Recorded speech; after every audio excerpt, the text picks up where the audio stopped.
तो फ्रेंड्स, आप लोग कैसे हैं। आज हम आप लोगों के लिए स्टीफन क्रेस्मर के बारे में बताने वाले हैं। ये सीटेट में पूछा जाता है और सीटेट में ये नया टॉपिक इनसे जुड़ चुका है। तो स्टीफन क्रेस्मर कौन है क्रेशर? तो ये अमेरिका के हैं। इन्होंने सिद्धांत दिया था द्वितीय भाषा अर्जन का, यानी कि सेकेंड लैंग्वेज एक्यूरेसी थ्योरी का। तो इनकी दो लैंग्वेज होती है। आपको सबसे पहले दोनों लैंग्वेज को समझना है। एक होती है भाषा अर्जन और दूसरी होती है भाषा अधिगम। तो जो भाषा अर्जन है ये जो है प्राकृतिक रूप से हम लोग सीखते हैं।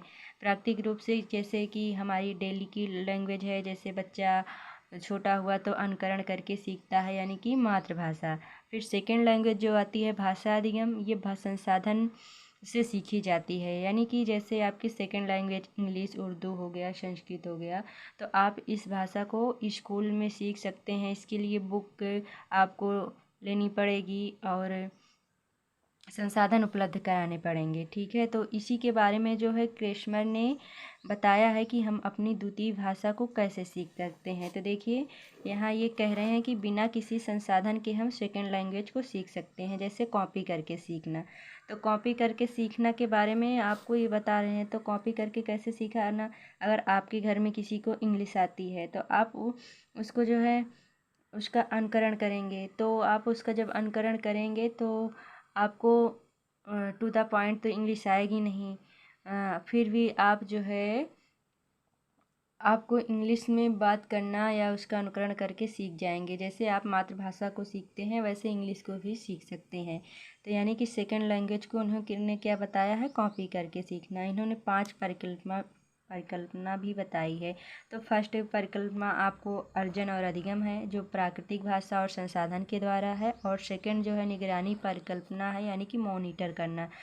यानी कि आपको निगरानी के यानी कि मॉनिटर के रूप में सीखना। फिर प्राकृतिक निवेश परिकल्पना होती है, जो इनपुट होती है, यानी कि आपको प्रकृति के रूप में सीखी जा सकती है, यानी कि मातृभाषा की तरह होती है। फिर बोधगम्य निवेश जो होता है I+1 के I+1 यानी कि I से लेवल हो गया आप, और L से सपोर्ट यानी कि सपोर्ट करना। तो भाषा की क्षमता को बढ़ाने के लिए आप बोधगम्य निवेश में, अगर आपकी लैंग्वेज को बढ़ाना है तो आप बोधगम्य निवेश में जो है भाषा की क्षमता को बढ़ाने के लिए आप क्या करेंगे? आप उसके लिए ट्यूशन लगवाएंगे बच्चों को, या फिर आप जो है उसका यूट्यूब पे गेम वाला वीडियो देंगे या ऐप डाउनलोड करेंगे, जिससे वो इंग्लिश को अच्छी तरह से सीख सके। ठीक है, फिर आती है नेक्स्ट भावात्मक परिकल्पना। ये मोटिवेशन देना, तारीफ़ करना। जैसे कोई स्टूडेंट है, आप वो देखो वो क्लास में जैसे वो डिस्टर्ब रूप में बैठा है या फिर नहीं पढ़ने का मूड है, तो हम लोग ऐसे बोलेंगे कि जैसे ये बच्चा देखिए, ये जो बच्चा ऐसे बैठा है, इधर देख रहा है, ये बच्चा इंग्लिश सीख सकता है। यानी कि उसको मोटिवेट करेंगे। तो जब मोटिवेट करेंगे तो बच्चा सेकेंड लैंग्वेज या उस भाषा को सीखने में अपना ध्यान देगा, यानी कि मोटिवेट होगा। आपको इसके बाद हम फोर्थ क्वेश्चन भी उपलब्ध करा रहे हैं। देखिए क्वेश्चन कैसे बनते हैं।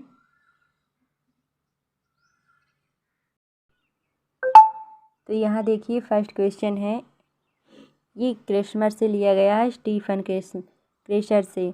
तो एक शिक्षक इस बात में विश्वास करता है कि शिक्षार्थियों को अधिकाधिक बोधगम्य निवेश कम्प्रहेंसिव इनपुट दिए जाने चाहिए, क्योंकि यह भाषा अर्जन को सुगम बनाता है। शिक्षक का यह विश्वास डैश से संबंधित है। तो आपको अभी मैंने बताया था कि बोधगम्य किसने जो 5 परिकल्पना बताई थी, तो एकदम इजी क्वेश्चन बना है, यानी कि स्टीफन क्रेशन का भाषा अर्जन का सिद्धांत है। ठीक है, फिर नेक्स्ट क्वेश्चन देखिए। स्टीफन क्रेशन के अनुसार यदि शिक्षार्थी अवस्था में है तब भाषा अर्जन उस स्थिति में होगा जब शिक्षार्थी का डैश दिया जाए तो IQ+ लेवल यानी कि स्तर से संबंधित होगा, I+L से संबंधित होगा। तो आपको ये जो है अभी मैंने बताया था कौन सा होगा, यानी कि राइट आंसर आपका जाएगा थर्ड, बोधगम्य निवेश। आप 5 परिकल्पना को ध्यान दीजिए और क्वेश्चन वैसे ही उसी से बनते हैं। फिर नेक्स्ट क्वेश्चन देखिए, क्रेशन के अनुसार कौन सा अधिक निवेश देखते हैं एवं ग्रहण करते हैं, विश्वास के साथ अंतःक्रिया करते हैं, और जिन बच्चों का निवेश मिलता है उनके संबंध में अधिक अधिक ग्रहणशील होते हैं। यानी कि निवेश देखते एवं ग्रहण करते हैं, अंतःक्रिया करते हैं और बच्चों को निवेश मिलता है, उससे संबंध अधिग्रहणशील होते हैं। तो ये कौन सा इसमें होगा? तो ये यहाँ पर राइट आंसर आपका जाएगा, यानी कि न्यून प्रभावात्मक फिल्टर होगा। फिर 4th क्वेश्चन है, आपके शिक्षार्थी ने अंग्रेजी में अभी पूरे वाक्य प्रयोग करना शुरू किया है, लेकिन उसके वाक्य अभी भी टूटे हुए हैं। निवेश परिकल्पना इनपुट हाइपोथेसिस के अनुसार निम्नलिखित में से कौन सा बोधगम्य निवेश इस शिक्षार्थी के लिए हो सकता है? यानी कि आपका बच्चा स्टूडेंट जो है अभी इंग्लिश को सेकेंड लैंग्वेज को बोलना सीखा है, तो वो जो है टूटे वाक्य में बोल रहा है, वो ग्रामर का उसको नॉलेज नहीं है और कहाँ पर कैसे प्रयोग करना है। तो आप पूछ रहे हैं मतलब कि शिक्षार्थी कैसे जो है बोधगम्य निवेश कर रहा है। तो यहाँ पर राइट आंसर क्या होगा? तो राइट आंसर आपका जाएगा शिक्षार्थी से छोटे और सरल वाक्यों में बात करना, तभी वो जो है टूटे फूटे लैंग्वेज के प्रयोग करके अपनी भाषा को है भाषा की क्षमता को बढ़ा सकता है। नेक्स्ट आपको जो है वीडियो अपलोड किया जाएगा, और अगर आप लोगों को अच्छा लगा हो तो प्लीज़ लाइक कीजिए।